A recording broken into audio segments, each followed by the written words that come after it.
Fala pessoal, tudo bem? Professor Maurício aqui, resolver mais uma questão aí para os nossos preparativos do ENAD, tá bom? Então vamos ver qual que é a questão aqui de hoje. Então, a questão de hoje, ela é retirada do ENAD 2017, da prova de Engenharia Mecânica, é a questão número 27, tá? Vamos dar uma lida aqui, ó.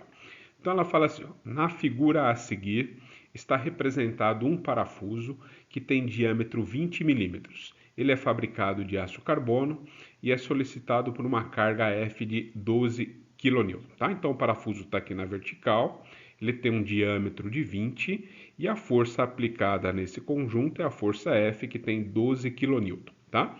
Ele fala o seguinte, com base nesses dados, conclui-se que a tensão de cisalhamento, importante aqui, ó, cisalhamento, ele quer que a gente calcule a tensão de cisalhamento em megapascal, né, no parafuso correspondente aqui, né, a um desses valores, tá bom? Então, antes de calcular essas tensões, eu vou retomar aqui dois detalhezinhos com vocês, tá bom? O primeiro é o seguinte, né?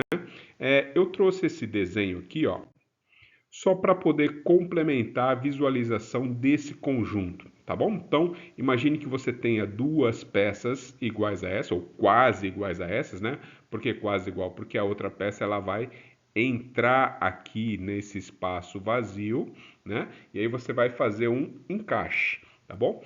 Para segurar essas duas peças presas, você coloca o parafuso no meio, né? Então tem os furos aqui, o parafuso vem aqui no meio. E aí você vai puxar isso aí, né? Você vai tracionar o conjunto, tá bom? Então, ao tracionar esse conjunto, quem segura as duas peças presas é o parafuso, tá? Então, por isso que o exercício está pedindo para a gente avaliar esse parafuso. Então, esse é o primeiro detalhe. Segundo detalhe, vamos ver aqui, ó.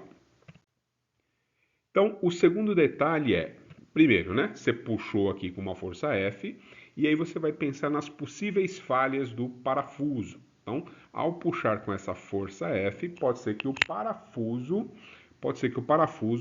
sofra uma falha nessa região.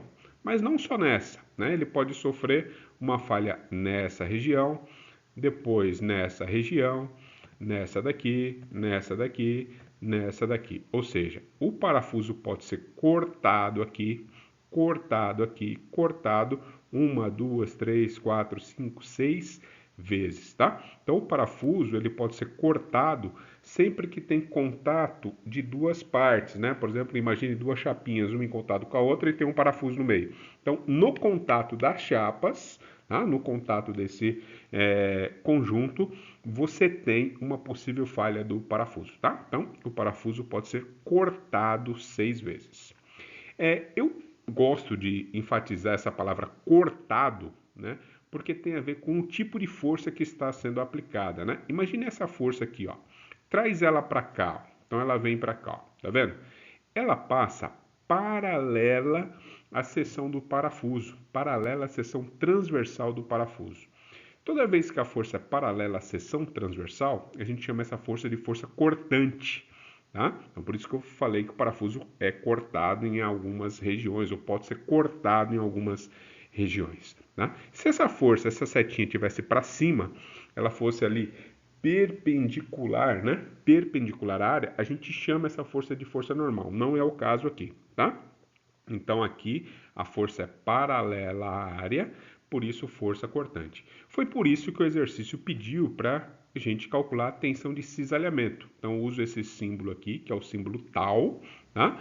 E calculo força sobre área, onde V é a força cortante e a área é a área da seção transversal do parafuso, considerando todos os possíveis cortes aqui, tá? Então olha só, a força é 12 kN, que o exercício passou aqui para gente, tá? E a área, turma, é a área da seção circular do parafuso, já que ele é um diâmetro, né? Então, vou pegar o raio ao quadrado vezes o π multiplicado por 6. Por que 6? 1, 2, 3, 4, 5, 6 possíveis cortes, tá bom? Então, essa área calculada, ela vai ficar aqui, né? Π é 10 ao quadrado dá 100, vezes 6 dá 600π.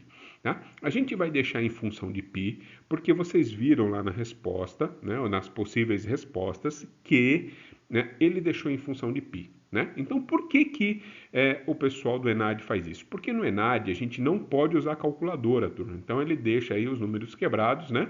Que seria o pi, em função dele. Outra coisa, um detalhe importante para vocês, turma, é que ele também não dá formulário. Esse formulário básico, né, de área, de fórmula de tensão, isso vocês têm que saber, tá bom? Então dá uma revisada aí, se não estiver lembrando, porque é muito importante aí para vocês terem um bom desempenho no ENAD, tá? Então, ó, vou substituir isso daqui, força sobre área, ele quer a tensão em megapascal, aqui está em quilonewton, então eu deixei em newton, tá? Vezes 10 a terceira, e dividir por esse 600 pi que está aqui. Ao fazer essa continha, a gente vai chegar aqui que esse número dá 20 sobre pi, né? Essa unidade é megapascal. O que é o megapascal? É a unidade newton dividido por milímetro quadrado, tá? Newton por milímetro quadrado já é megapascal, tá bom? Então, vamos dar uma olhada lá nas possíveis respostas para ver qual que é o item que a gente vai dar como resposta final. Então, olhando aqui, ó, a nossa resposta, né, 20 sobre π, vou procurar aqui nas possíveis respostas que ele passou para a gente enxerga aqui o item B, né, é o 20 sobre π. Tá? Então, essa é a nossa resposta para a questão número 27. Tá bom, turma? Qualquer dúvida é só entrar em contato aí. Até mais.